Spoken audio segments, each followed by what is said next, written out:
स्वागत है मुकेश जी आपका। तो आज कौन से एरिया का नंबर है ये बताइए।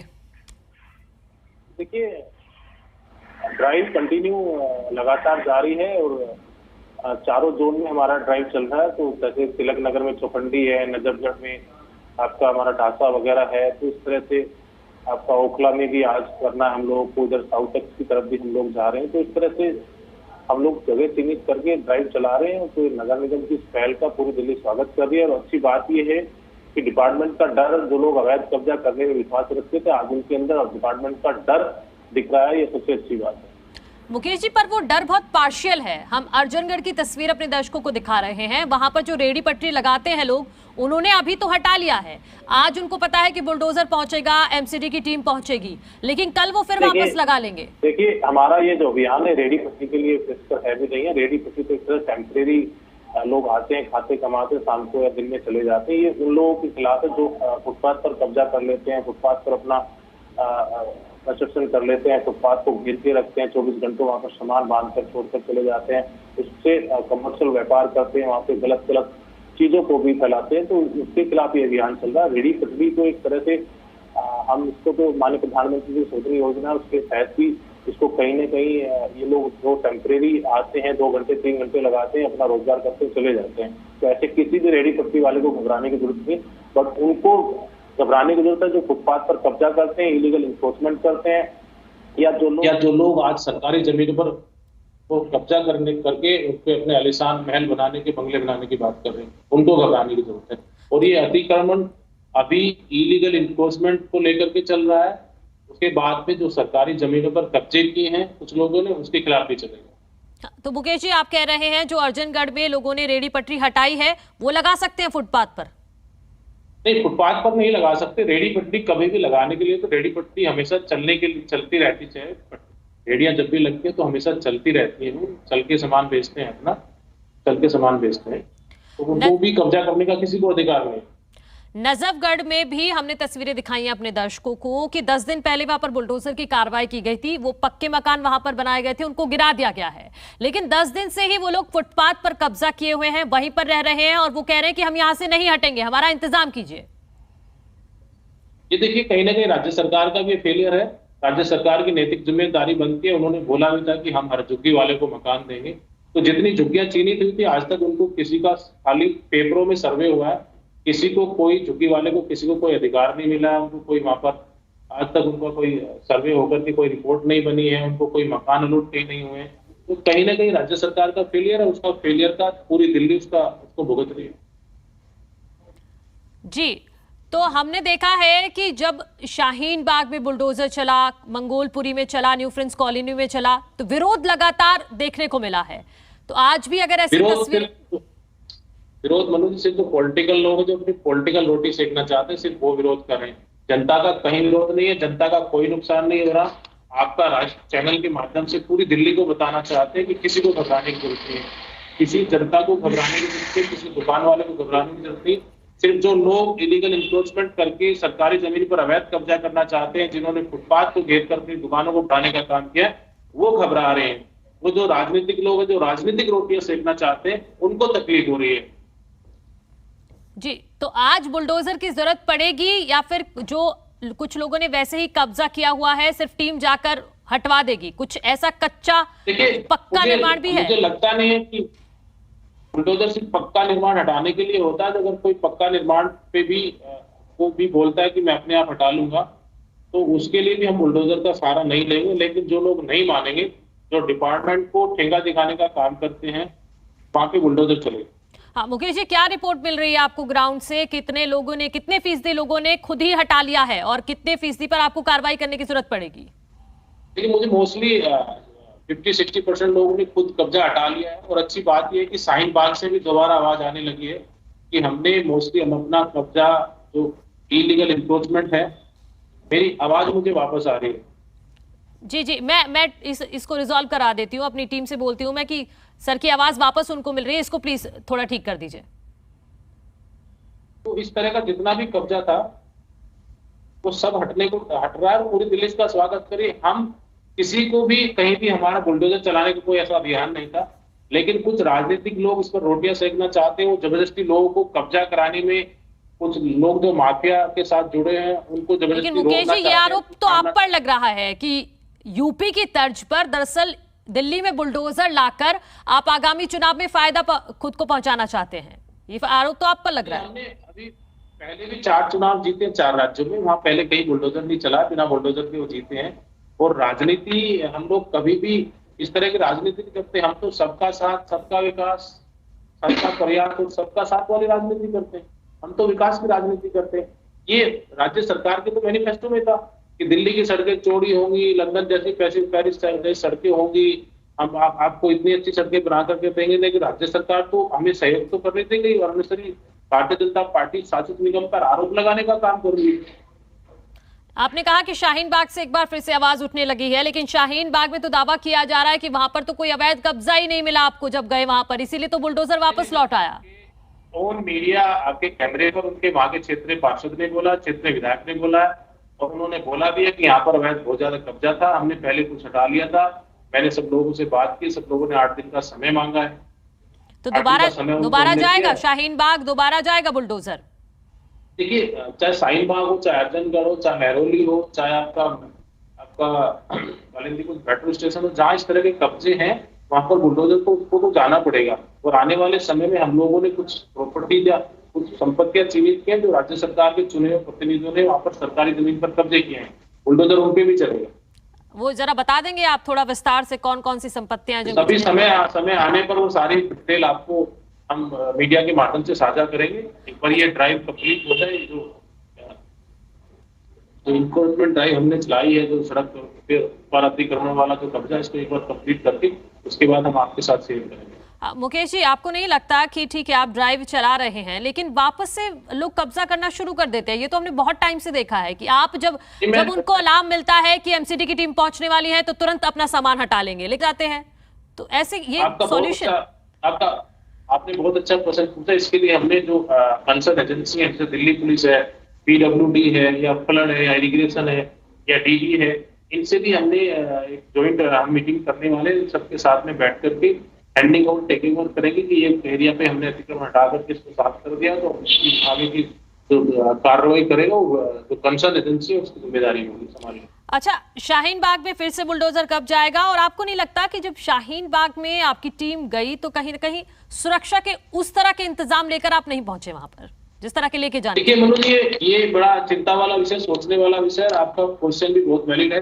सिर्फ शाहीन बाग को में हमें इस तरह की फोर्सेस की जरूरत पड़ती है। आज आपके चैनल के माध्यम से आप खुद दिल्ली को दिखा रहे हैं कि कितनी जगह हमने अतिक्रमण अभियान चलाया है, वहां पर हमें कहीं भी पुलिस की जरूरत नहीं पड़ी, कहीं भी हमें इस तरह का कोई हमें सामना नहीं फेस करना पड़ रहा है। लेकिन जब शाहीन बाग की बात आती है तो इस तरह से वहां पे एक्स्ट्रा पुलिस फोर्सेज चाहिए होती है, इस तरह के वहां पे लोग, पॉलिटिकल लोग आकर के वहां पे हंगामा करने की बात करते हैं।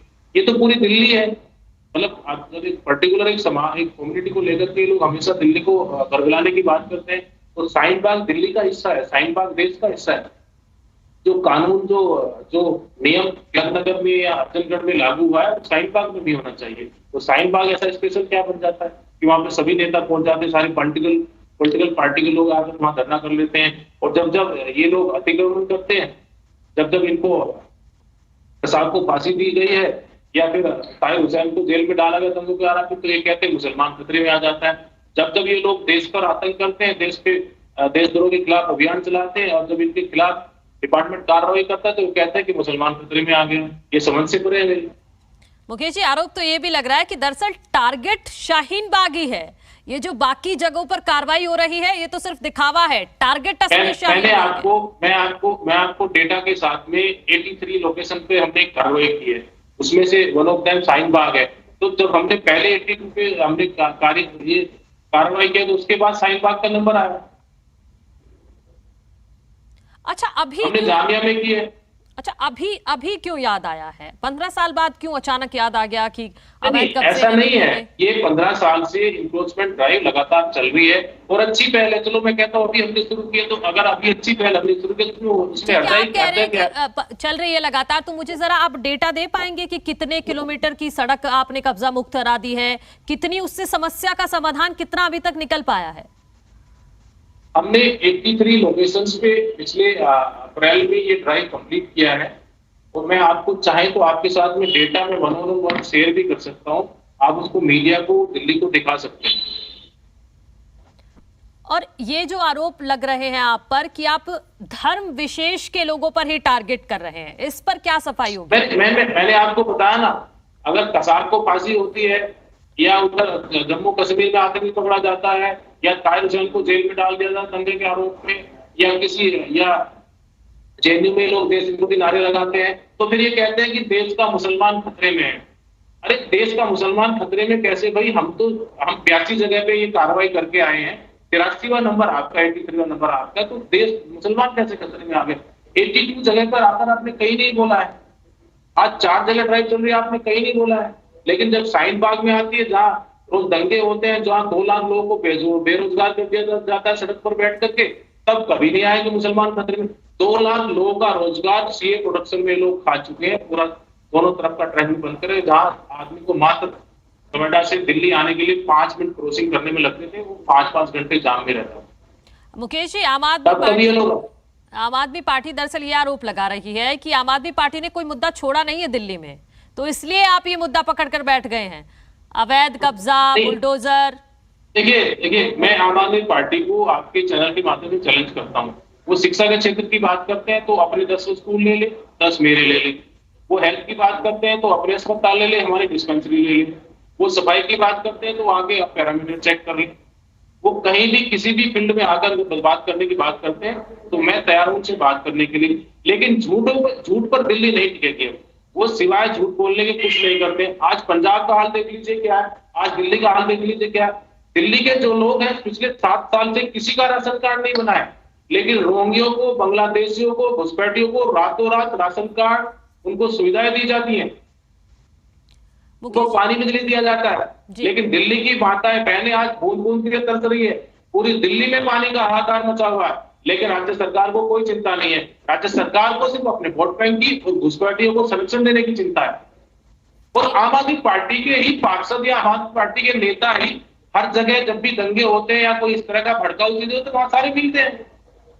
अभी हरियाणा के अंदर, गुड़गांव के अंदर भी इनकी पार्षद को गिरफ्तार किया गया। उधर एक इनके ताहिर हुसैन जो दिल्ली में, उधर उत्तर पूर्वी में जो दंगे हुए उसमें इनके पार्षद जेल में बंद है। मुकेश जी, तो ये कार्रवाई, बुलडोजर की कार्रवाई रोहिंग्या और बांग्लादेशियों पर हो रही है? बात बांग्लादेशी, मैं कह रहा हूँ ये सरकार के पास कोई मुद्दा नहीं है। ये सिर्फ एक धर्म को लेकर के बात करते हैं। हम तो सबका साथ, सबका विकास, सबका प्रयास, सबका विश्वास की बात करते हैं।